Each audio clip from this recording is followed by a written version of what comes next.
The moment the door closed, I quietly slid the small hallway security latch into place from outside because strangers are strangers. And no matter how sorry I felt for her, I still wanted to wake up alive tomorrow morning. I dragged the couch slightly so I could face the bedroom door directly, just in case. My only real concern was what would happen if she needed to use the bathroom in the middle of the night, but the latch still made me feel safer. That night, I barely slept. Every tiny sound made me open my eyes. Eventually, I forced myself to turn the lights off and try sleeping properly. Big mistake. A few minutes later, I suddenly thought the bedroom door was slowly opening. I immediately turned the lights back on. Sometime close to morning, exhaustion finally knocked me out, and trust me, the dreams that night were insane. The next morning, I woke up and it was still raining, though lighter this time. My neck hurt from sleeping on the couch, and for a few seconds, I just stared at the ceiling, wondering why my body felt so uncomfortable. Then I saw the bedroom door. Immediately, everything from the night before came rushing back. I got up quickly, brushed my teeth, and walked toward the room. I knocked lightly. No response. I knocked again. Still nothing.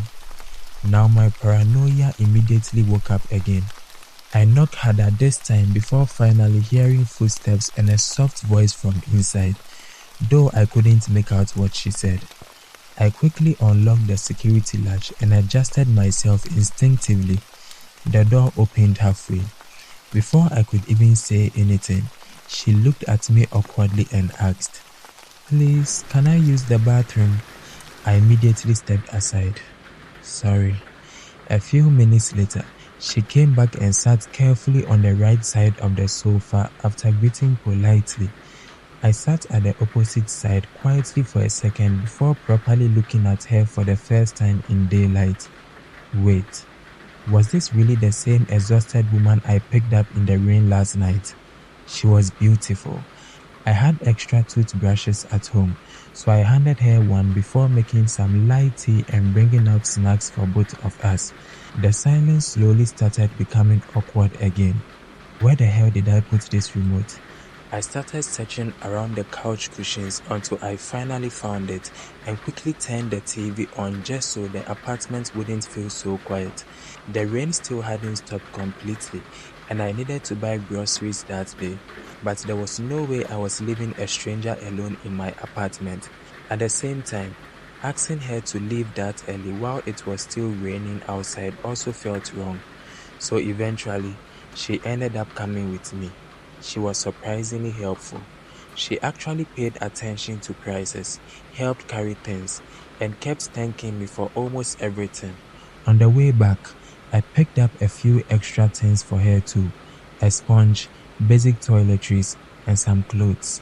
When we got home, she offered to cook, and trust me, that meal nearly changed my life emotionally. To save money, I cooked for myself most of the time, but my own meals were usually just survival food. As long as it filled my stomach, I considered it successful. But this actually tasted good, like proper home food. While we were eating, I finally asked about her situation properly, almost like she had already prepared herself for the question. She explained that she had been thrown out by her abusive boyfriend, though she clearly didn't want to go into details.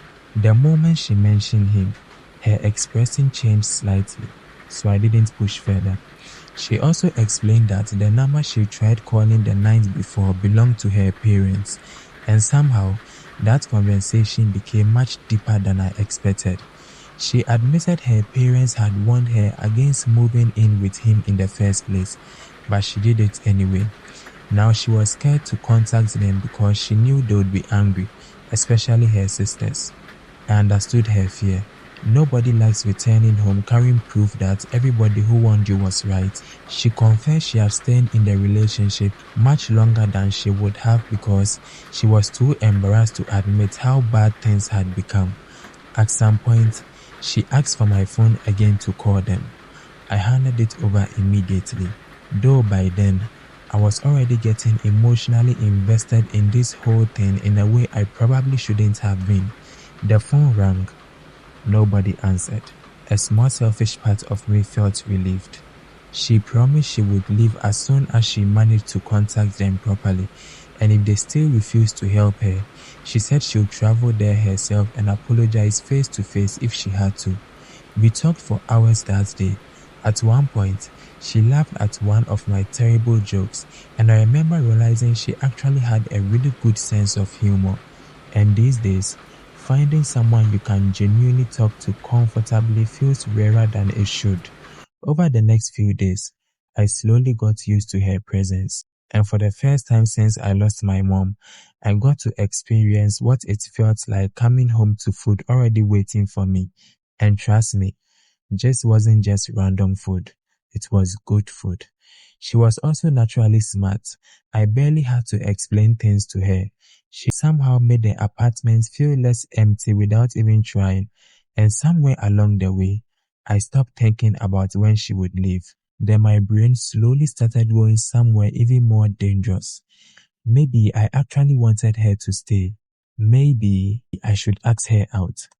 Then Friday came again, and somehow the rain came back too. Only this time it was worse than before. The roads flooded almost immediately.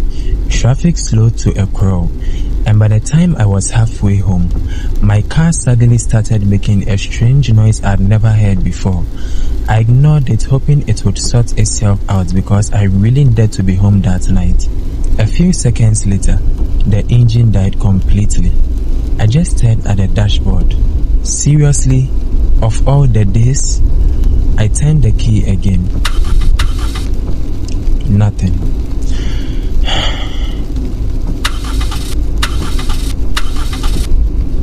Still nothing. I remember sitting there looking through the windshield while the rain absolutely destroyed any remaining hope I had of getting home soon. Of all the nights for my car to suddenly decide it had reached retirement, it picks this one. As if things weren't already bad enough, my phone was down to its last few percent. I tried calling her, but the call wouldn't go through. I wasn't even sure whether it was the signal or my phone giving up, and before I could decide whether to try again, the battery warning popped up. At that point, I really didn't have many options. The engine wasn't starting again, so I called for a tow. They took the car to a nearby garage, but by then, it was already too late for anyone to look at it until morning. The only real option I had left was finding a cheap hotel nearby. Before my phone finally died, I managed to send one last message to her. Car broke down. I'll be home in the morning. Then the screen went black.